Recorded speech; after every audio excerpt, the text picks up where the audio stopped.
Magandang araw po sa inyong lahat and welcome back to my channel.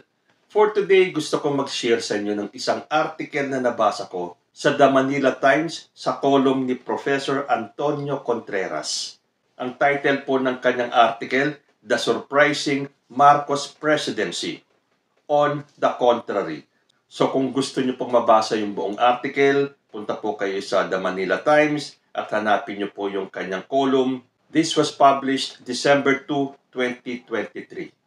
I am going to read the article in full and then manaka-naka ako po ay sisingit at kailangan kong Tagalogin dahil alam nyo naman, pag nagbabasa po ako ng mga article para maintindihan ko ng husto, kailangan ko pong itagalog para po pumasok sa kokote ko. So kung mali po yung pagkakatagalog ko, correct me if I'm wrong. Umpisahan po natin yung article ni Antonio Contreras titled The Surprising Marcos Presidency. He was pilloried as weak and lazy. He was prejudged by his critics as going to be a mere reincarnation of his dictatorial father and his equally dictatorial predecessor. So dito pa lang po, hinanap po kagad yung salitang pilloried. So siya po, si Bongbong Marcos during that time, nung pong kampanya ng 2022, hinamak-hamak na po siya at tinawag siyang weak. Hindi po ba galing mismo kay ex-President Duterte nung tinawag niyang weak leader si Bongbong Marcos? Mahina at tamad. At hinusgahan kagad siya ng kanyang mga kritiko na siya daw ay magiging katulad lang nung kanyang amang si ex-President Ferdinand Marcos Sr. at yung nauna sa kanyang presidente na si Rodrigo Duterte. President Ferdinand Marcos Jr. won with a lot of baggage, from his being a faker of diplomas, to his being an alleged drug user, to his being a tax evader and cheat. O hindi nga po ba? Lahat na lang halos ng issue, ibinato nila kay Bongbong Marcos para lang sirain ang pangalan niya at wag manalo. Inumpisahan nila yan doon sa fake ang mga diploma ni Bongbong Marcos, na siya daw ay gumagamit ng pinagbabawal na gamot. Hindi ba galing din yan kay ex-President Duterte na meron daw isang kandidato na nagko-cocaine hanggang sa kanyang pagiging tax evader na kahit na ilang ulit ng ipinaliwanag ng mga top-notch na mga abogado na iba po yung estate tax doon sa pagiging regular tax. Pero pinagpipilitan pa rin nila na ayaw magbayad ng Marcos family nitong taxes na to. At ang kanyang pagiging mandaraya, magnanakaw, nako, yung salitang magnanakaw na yan, gamit na gamit po yan sa kampo ni Leni Robredo. Mula kay Leni Robredo hanggang sa mga inimbitahang mga celebrities, mga artista, mga komedyante, mga politiko, pare-pareho po sila ng script. Pero unfortunately, hindi naman sila nagtagumpay para sirain ang pangalan ni Bongbong Marcos. Tuloy. His candidacy was marred by heavy traffic of trolling from his critics. The intelligentsia and the liberal elites were almost united against him. University facades donned colors that celebrated the opposition force that threw support behind his main rival. Hindi nga ba, yung mga top universities tulad ng LaSalle, Ateneo, UST, yung buong building ng kanilang mga eskwelahan ay pinagkulay pink, pinagkulay rosas. Akala mo naman magkakaroon ng malaking epekto ito. At kapag nakita ng taong bayan ay bigla na lang sila mag-shift ng kanilang allegiance at boboto kay Leni Robredo. O ay nasa na sila ngayon? Hindi ba puro talunan? To the point na habang may mga laro itong mga universities na to, iniinganyo pa nila yung kanilang mga supporters na magsuot ng pink. Pero pag titignan mo naman yung mga pinagdausan ng kanilang mga laro, kukunti lang naman ang sumunod. Even as he was able to mobilize his loyal base, he was also able to generate one of the most bitter hatreds that ended up in friends being unfriended, relatives being shunned, and business establishments being cancelled just because they supported him. Eh hindi ba totoong-totoo po yan? Nung panahon ng kampanya, diyan maraming relasyon ang nawasak. Yung mga magkakaibigan na nag-unfollow, nag-unfriend sa Facebook at sa mga social media accounts nila nang dahil magkaiba sila ng sinusuportahan. Kahit na sa pamilya, nanay, anak, kamag-anak, nagkawatak-watak po ng dahil lang dyan. Meron pang nagtakwil ng nanay dahil yung nanay ay maka-Marcos, yung anak ay maka-Leni. At yung mga establishmento na kinancel, hindi ba usong-uso nun yung cancel culture ng mga pinklawan? Na kung iisipin natin, wala naman yata silang naipasara. In fact, hanggang ngayon, pinapagana pa nila yung cancel culture nila na wala naman nangyayari.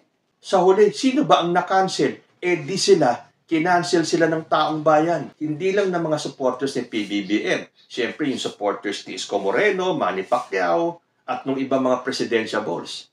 Lahat yan, kinancel ang mga pinklawan. Tuloy, my re-employment in my current university was opposed by student activists who Marcos tagged me, even if I did not even vote for him. So ito palang si Professor Contreras ay hindi maka-Marcos, pero siya ay na Marcos tag. So hindi po si Bongbong Marcos ang ibinoto nitong si Professor Contreras. And yet sa article niya nito, siguro nagulat siya sa pagbaliktad ng mga anti-Marcos na ngayon ay nakita ang kabutihan at ang pagnanais ni President Bongbong Marcos na iangat ang Pilipinas. Ito nga nakakatawa eh. Tuloy ko ha. Some of his critics even vowed to leave the country should he win, although it would be interesting to know if they indeed reside elsewhere now. Hindi po ba? Lalo na sa showbiz, itong mga artistang ito na ang tatapang ng loob magsalita na kapag nanalo daw si Bongbong Marcos, lilipat na sila ng ibang bansa, doon na lang daw sila maninirahan. Sandamakmak po ang nagsabi niyan. Pero ilan ba ang sumunod? Ilan ba ang talagang umalis ng Pilipinas para tumira sa ibang bansa? Mabibilang po sa daliri. Samantalang nung panahon ng kampanya, napakadami po ang nagsabi niyan. Pero nasa na sila? Nandito pa rin. Ay, sample pala niyan, si Karen Davila. Tandaan niyo yung interview ni Karen Davila kay Senator Amy Marcos kung saan sinabi ni Amy Marcos, akala ko ba aalis ka pag nanalo si Bongbong Marcos? Nag-viral po yung video na yun. Ituloy ko po. But now, 1 year after his election to office, and while his record may not be necessarily perfect, he has ended up surprising even some of his critics.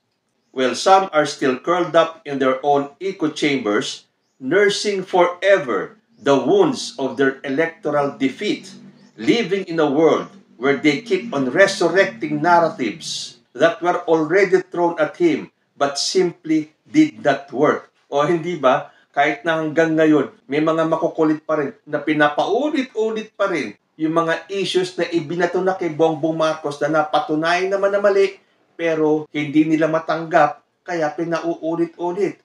Simply dahil hindi nila matanggap na natalo yung manok nila. Tuloy ko, they are now joined by supporters of former President Rodrigo Duterte, who now find it no longer tenable that President Marcos has appeared to be other than what they expected him to be, a mere extension of their principal, a Duterte 2.0. So ito mga avid supporters ni ex-President Rodrigo Duterte, na ang akala nila si President Bongbong Marcos ay magiging copycat lang ni Duterte, na susundin lang at pagpapatuloy lahat ng iniwanan ni ex-President Duterte. Nung nakita nilang, parang hindi doon binanatan na nila ng husto si President Bongbong Marcos. Dahil lang ini-expect nga nila, magiging copycat lang si Bongbong Marcos ni Rodrigo Duterte. Which simply, hindi po ganun ang nangyari. Kaya nang gagalaiti po ito mga die-hard supporters ni ex-President Duterte. If there is one place where President Marcos encountered stiff resistance, it was in academia, among scientists. And yet, now, I see colleagues who used to be his critics softening up and are now more predisposed to at least give him a fair hearing. The reason for this is because the Marcos administration has been very supportive of the role of science in governance. In agriculture alone, he has animated support for the emergence of precision agriculture. He is committed to the digitization of governance and the improvement of our cyber infrastructure. The most pervasive criticism toward the president's candidacy was that he would bring in a return to authoritarian rule. Academics were further horrified at the much-anticipated thought that he would lead a massive campaign to rewrite history. To this date, both fears have been proven to be unfounded. Hindi po ba akala nila pagkaupo ni Bongbong Marcos bilang presidente, babaguhin niya, he will rewrite history? Well, hindi po nagkatotoo yun.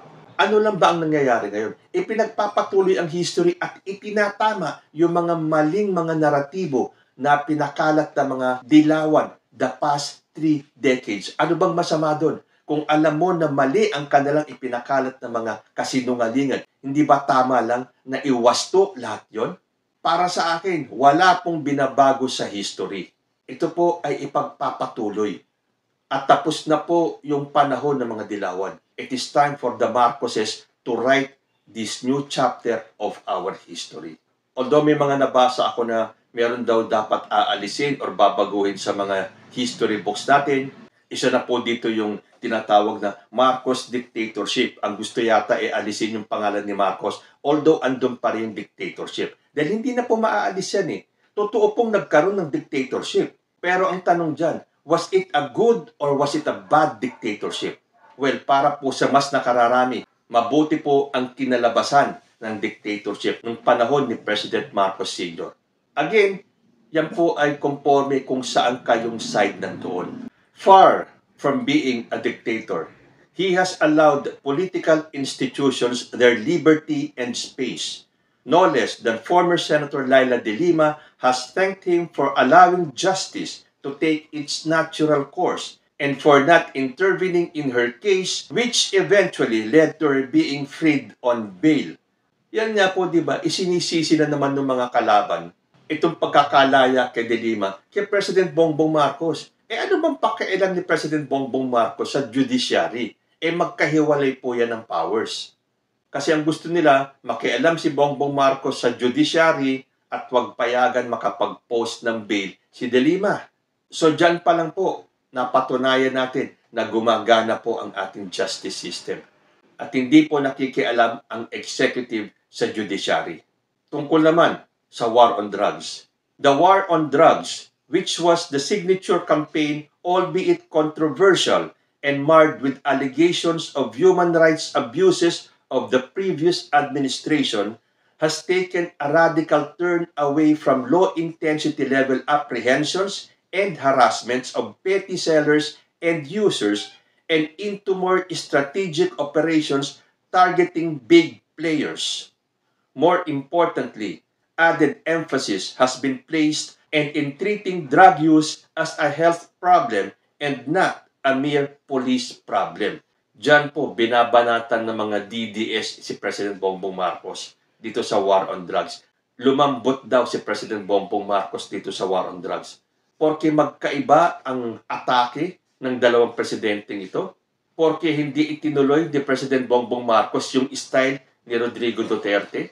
Hindi nyo matanggap at babanatan nyo ng gusto si President Bongbong Marcos. Anong gusto nyo? Pati si Bongbong Marcos madamay dyan sa mga problema nyo sa EJK. Sabi nga dito ni Professor Contreras, na ang mga target lang naman daw ng war on drugs ni Duterte ay yung mga low-intensity level apprehensions and harassments of petty sellers and users. So, sino ba ang mga napatay daw? Yung mga users, yung mga pushers na mga small time. Iilan lang ba yung mga big-time drug pushers na nahuli nung panahon ni Rodrigo Duterte? Hindi ba nga kaya umabot pa sa ICC yung kanyang kaso ay dahil napakadami mga napatay ng mga maliliit na users and pushers? Ano ang style ni President Bongbong Marcos? Added emphasis has been placed on rehabilitation and in treating drug use as a health problem. Kaya nagkaroon ng mga treatment hub para sa drug users. At kung mapapansin ninyo, itong past year, napakadami mga bulto-bultong mga shabu ang nasasabat ng ating gobyerno. Tuloy ko, the President is equally surprising in his approach toward the armed insurgency. He recently declared amnesty for qualified rebels, which included not only members of the CPP, NPA, NDF, o yung Communist Party of the Philippines, New People's Army, National Democratic Front, but also the MNLF o yung Moro National Liberation Front and MILF o yung Moro Islamic Liberation Front. Even more surprising is his decision to resume peace talks with the leftists of the Philippines, which was aborted during Duterte's term. So ito ikinagulat ng ibang mga taong bayan. Actually, ako nagulat din ako tungkol dito sa peace talks. Para sa akin, no to peace talks. Kaya lang kung iisipin mo, nung panahon ni ex-President Duterte, tinanggal niya yung peace talks na yan. Wala na daw peace talks. Pero natapos ba ang insurgency? Hindi rin. Hindi ba isa sa pangako ni ex-President Duterte is to end insurgency in the country? Pero natapos po ba?